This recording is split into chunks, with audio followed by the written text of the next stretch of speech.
चीन कोई लोकतांत्रिक देश नहीं है, वहाँ एक ही है, एक दलीय प्रणाली है।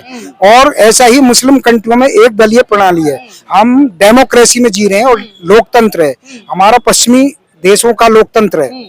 जब इस देश का सुप्रीम कोर्ट ये कह रहे हैं ना कि न्याय प्रणाली नहीं है, जब हमारे देश का सुप्रीम कोर्ट ये कहेगा कि औरत किसी भी गैर मर्द से फिजिकल रिलेशन बना सकती है और उसको कोई दंड नहीं दिया जाएगा, तो इसमें अपराध बोध की जो भावना इससे जन्म लेगी। तो इसलिए मैं इस देश के सुप्रीम कोर्ट को इसलिए दोषी कह रहा हूं कि उन्होंने इतनी खुली छूट दे दी कि अपराध, पहले अपराध था, ब्रिटिश हुकूमत ने अपराध बनाया था और उन्हीं जिस जज ने फैसला दिया था कि जी अपराध नहीं होना चाहिए, इनके पिताजी भी उसी सुप्रीम कोर्ट में जज थे, उन्होंने भी ये कहा था नहीं ये जो है अगर औरत किसी गैर मर्द से फिजिकल रिलेशन बनाती है शादी होने के बाद भी तो वो एक अपराध माना जाएगा।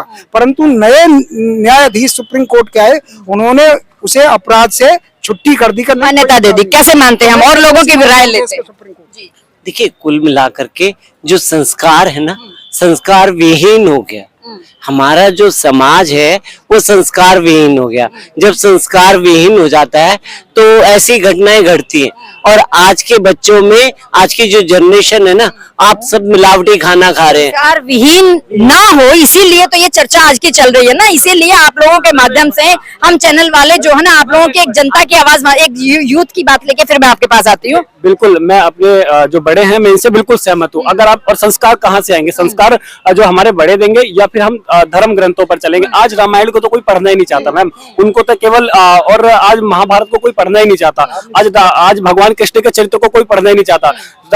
भगवान के, आप वृंदावन चले जाओ, वहां पे इतनी लव स्टोरी चलती है, मतलब वो दर्शन के भाव से आती नहीं है। वो भगवान को उनके जो गुण है उनको लेने नहीं आते। वो उनके साथ एक गर्लफ्रेंड रहेगी, वो वृंदावन में घूमेंगे, और ये सबसे मतलब बैड पॉइंट है हमारे वहाँ का। और जो शिक्षा प्रणाली की बात हुई तो बिल्कुल शिक्षा प्रणाली इसमें बिल्कुल दोषी है, और इसमें बिल्कुल दोषी, क्योंकि शिक्षा प्रणाली कहें या संगति कहें, आप संगति कहीं ना कहीं सोशल मीडिया, डिजिटल मीडिया में जो नेगेटिविटी है उसको कैच करके बच्चे उस दिशा में बढ़ रहे हैं, तो ये गलत है। संगति बिल्कुल, क्योंकि क्या नाम है, त्रेता युग में भी जो है राम जी भी थे और रावण भी था। ये आपको डिसाइड करना है कि आपको जाना किसकी ओर है। अगर आपको नष्ट होना है तो आप जाहिर सी बात है रावण बनिए, कोई ना कोई राम आपका अंत जरूर करेगा। तो यही चीज है। और जो संविधान की आलोचना करना मुझे लगता है पूर्णतः गलत है। संविधान बहुत अच्छा है, एक अच्छा ही आज मैं अच्छा ही बताता हूँ। आज ये संविधान के खिलाफ बोल रहे हैं अपने ही देश में। खिलाफ नहीं बोल रहे हैं, खिलाफ नहीं बोल रहे हैं, खिलाफ नहीं बोल रहे हैं। हाँ बात करें, हाँ बोले बोले, हाँ बताइए बताइए। संविधान की एक अच्छाई बता दो, एक विशेषता बता दो, ओनली वन। इस संविधान की सबसे अच्छी विशेषता ये है कि जो आपके मन में है, आपको जो बोलना है वो आप कैमरे पे बोल सकते हैं। आप बोलिए, स्पीच ऑफ राइट, आप पूछिए इनसे और कौन से देश में है ये एब्सोल्यूट, ये सही बात है। मैं इनसे पूछना चाहता हूँ, ये सही है? देखिए, अगर ये आपको डिसाइड करना है, अगर आप सरकार के दबाव में रहना चाहते हैं मत बोलिए, और आप बोल सकते हैं। अब मैं कैमरे पे खड़ा होकर बोल रहा हूँ क्योंकि मुझे राइट ऑफ स्पीच है, मुझे संविधान के बारे में पता है। अगर आप किसी एक तरफा सरकार के बारे में, सरकार के दबाव में बोलेंगे तो मुझे लगता है आप नहीं बोल पाएंगे। आप पूछिए इनसे, क्यों नहीं बोल, क्या विपक्ष नहीं बोलता, क्या राहुल गांधी नहीं बोलते? ये बताइए, राइट ऑफ स्पीच इस कंट्री में कब नहीं था? कब नहीं था? नहीं, राइट ऑफ स्पीच तो मैं तो ये कह नहीं रहा कि कभी नहीं था। ये जब क्या नाम है, राम जी का काल था तब भी लोग बोलते थे, और संविधान हाँ बिल्कुल। राम जी के काल में वो राजा थे, उनकी वाइफ के ऊपर आरोप लगाया गया था, उन्होंने घर से बाहर निकाल दिया था। एक रुक जाइए, ये डिस्टर्ब नहीं किया। हमारा राइट ऑफ स्पीच की कंपेयर कहाँ से किया जाता है? तालिबान से। आप एक्सेप्ट, क्या उस टाइम सीता के पास राइट ऑफ स्पीच नहीं था जब उसको अग्नि परीक्षा देनी पड़ी थी? यही तो हमारे देश की खासियत है। क्यों? क्योंकि वो राज परिवार से आती थी, वो राजा थी, उनकी जिम्मेदारी समाज के प्रति थी। ठीक है, आज हमारे देश में उसी संविधान के चलते पंडित जवाहरलाल नेहरू ने तो सबको उठा के जेल में डाल दिया था।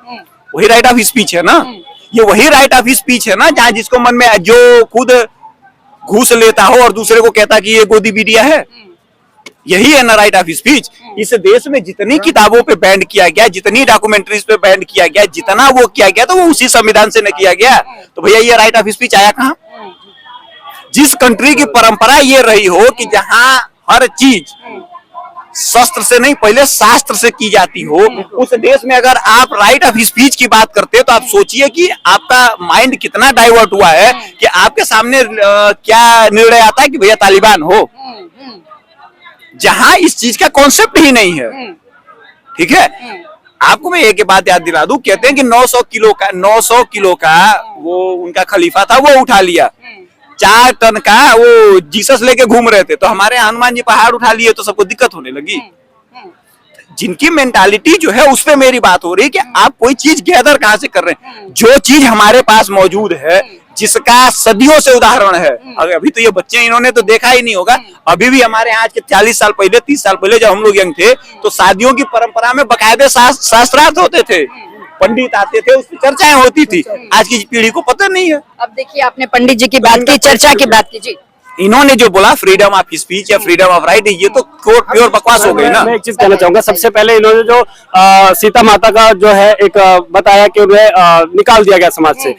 मैं उनसे पूछना चाहूंगा कौन से कांड में श्री रामचरितमानस के कौन से कांड में है वो, मैं इनसे जानना चाहूंगा, ये बताएं एक बार कौन से कांड में इस जो ये कहानी है उसमें लिखी गई है। अब मैं वाल्मीकि रामायण में तो नहीं है, जो हमारी ओरिजिनल रामायण है उसमें इसकी चर्चा नहीं। हम सत्य नहीं मान सकते। हालांकि मैं इनसे पूछना चाहूंगा श्री रामचरितमानस में ये कांड कब आया और कहाँ से आया? मैं मानता हूं कि ये बात नहीं है, परंतु उत्तरकांड में है रामचरितमानस के।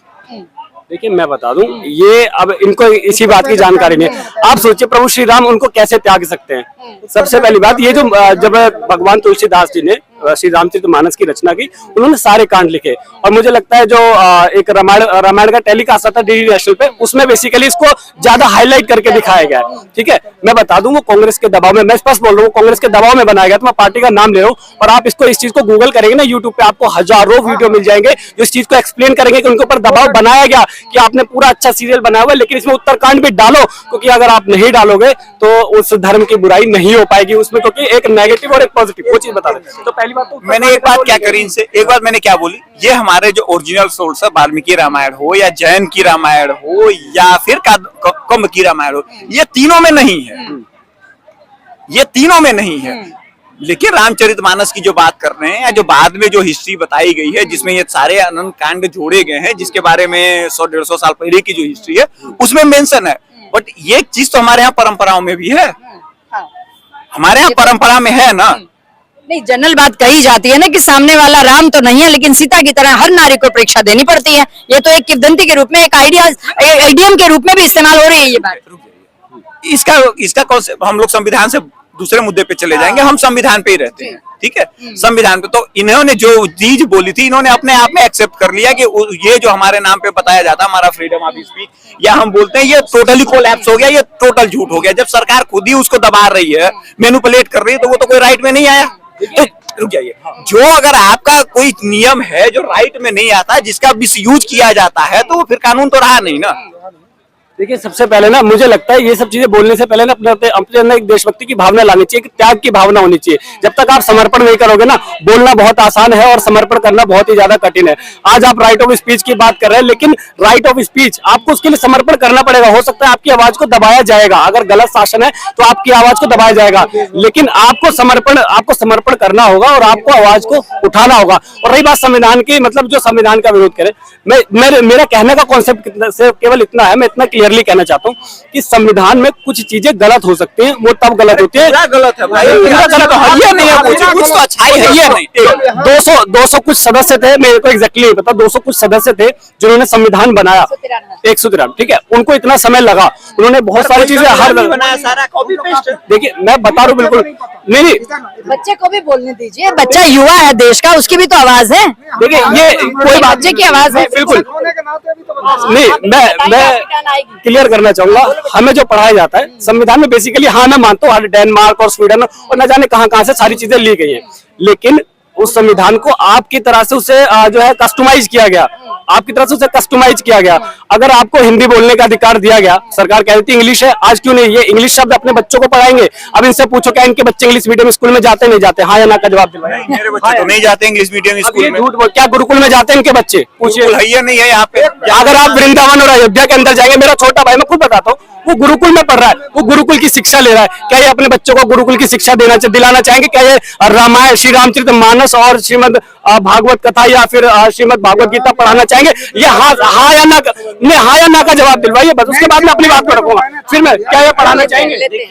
मुझे हाँ या ना पढ़ाना चाहिए। सब लोग हैं, ले रहे हैं, एक एक सबसे ले रहे हैं। मेरे माता पिता भी नहीं पढ़ाना चाहते थे, लेकिन जब आपको ज्ञान आएगा ना कि एक्चुअल ज्ञान क्या है, तब आप पढ़ाने भेजेंगे उस चीज को, क्योंकि संस्कार आएंगे आपको। आप पढ़ाना इंग्लिश मीडियम में चाहते हैं, आप रहना सहना आप धोती पहनकर क्यों नहीं है? जब आपको इंडियन कल्चर से इतना प्यार है, मुझे नहीं लगता आपको कोई रोकेगा ना। भी आप ऑफिस से आए तो मुझे लगता है आप घूमने आए होंगे आज के दिन, अगर मेरे को ऐसा लगता है तो आप धोती कुर्ता पहन के निकलिए ना। मैं तो शिखा रखता हूँ, मेरा तो ऑफिस का काम है, वरना मैं तो धोती कुर्ता पहन के हूँ, और एटलीस्ट मैं घूमता भी हूँ। अगर आप मेरी प्रोफाइल देखेंगे इंस्टा पर, मैं घूमता भी हूँ, तो मैं तो अपने कल्चर को प्रमोट करता हूँ। क्या आप करना चाहेंगे? क्या आप धोती कुर्ता पहनकर निकलेंगे? मैं ये कहना चाहता हूँ। 1 मिनट में सबसे आप जवाब लेते हैं। के अवसर के अलावा कभी धोती